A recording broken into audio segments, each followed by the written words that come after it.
So in another 10 to 15 minutes is when the court will start pronouncing the verdict, and the fate of Umar Khalid and other accused will be decided today. It is based on the Supreme Court's verdict. Now let us also take a look at the deadly 2020 Delhi riots. Now 53 people were killed in these riots. 500 plus people, over 500 people were injured in these riots in the national capital in 2020. 2,600, more than 2,600 people were arrested during these riots, and over 750 FIRs were registered. And now the accused in this case, their fate is going to be decided today. Nalini, my colleague, continues to stay with us from the Supreme Court, where the court will be pronouncing the verdict shortly. Nalini, what happens next if the Supreme Court rejects the bail plea of the accused? Nalini, do stay with us. We're getting some more input. So the hearing begins in the Delhi riots case, the 2020 Delhi riots case, and the fate of the accused, including Umar Khalid, is all set to be decided. In just a few minutes from now, the court will be pronouncing the verdict, and the court has started hearing hearing the Khalid and the other accused bail plea. Nalini continues to stay with us from the Supreme Court. Nalini, what if the Supreme Court decides to reject the bail plea? What happens next?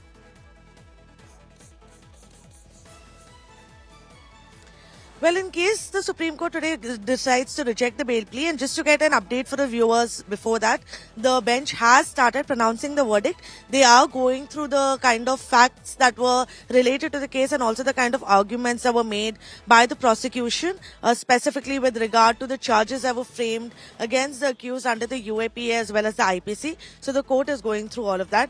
But to get back to the question that you'd asked, in case the Supreme Court today decides to not grant them bail, not only is that going to be a big setback because it's going to be coming from the highest court of the country, but that also means that their legal remedies and options after that are going to be extremely limited. They can only file for a review of the Supreme Court judgment, which is going to be entertained only on very narrow grounds if the defense, I beg your pardon, is able to prove that there was any error apparent on the face of law in the judgment given by the Supreme Court. But on the other hand, if the Supreme Court actually goes ahead and decides that bail must be granted, then it's not only going to come as a big relief, Nalini, but it's also do going stay to with us. So the hearing begins on Umar Khalid and other accused bail plea. The Supreme Court says that they have considered prolonged jail time, and they've also considered scope of terrorist acts. The court also says that the Supreme Court has not engaged in comparison of statute and a constitution. The question is more precise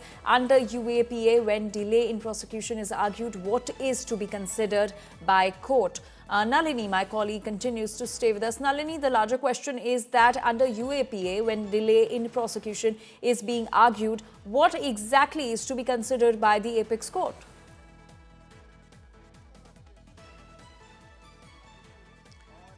Well, Anjali, the main point that the Supreme Court is going to be considering with regard to UAPA is as to whether or not the argument that was made by the prosecution that these acts that were done by all of these people ahead of the Delhi riots breaking out in Delhi, whether or not they can actually be categorized as terrorist acts. Now, what the defense had argued during the course of arguments before the Supreme Court was that just merely giving speeches, that to speeches that don't directly mention violence of any kind to be taken part in, does not constitute as a terrorist act. Maybe it can fall under other sections of the UAPA, but not under the definition of terrorist act. Whereas the prosecution on the other side had clearly argued that it's not just about committing a terrorist act, but it's also about the intention with which certain acts are committed, on the basis of which Section 15 of the UAPA, which deals with terrorist act, has been invoked. Just to get you a few updates from what the Supreme Court is saying right now, they are of course going through the arguments that were made by the prosecution. They're also saying that the right of speedy trial has been recognized,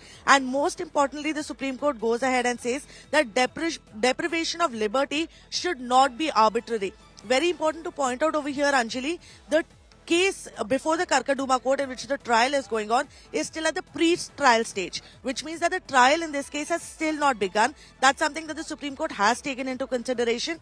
They're also going ahead and saying that the court has to consider when bail can be considered at the pre-trial stage, and in cases involving allegations against national security, delay cannot operate as a trump card, but as a trigger and heightened judicial scrutiny.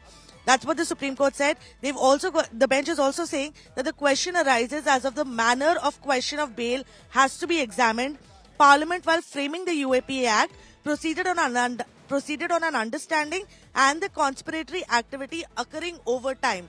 This, of course, means that the Supreme Court is considering the seriousness of the charges under the UAPA, because getting bail under something as stringent as UAPA is usually an uphill battle for any accused, especially when they've been accused of serious acts like that of terrorism, which is what has been done in this case. But at the same time, the Supreme Court clearly said while pronouncing this verdict that denial of liberty, which is what has happened in this case, because they are still technically under trial prisoners. In fact, the case is at a pre-trial stage, like we stated, so the trial has not even begun. So the Supreme Court has clearly said that denial of liberty is not something that can be arbitrary, that can be prolonged indefinitely without any reason.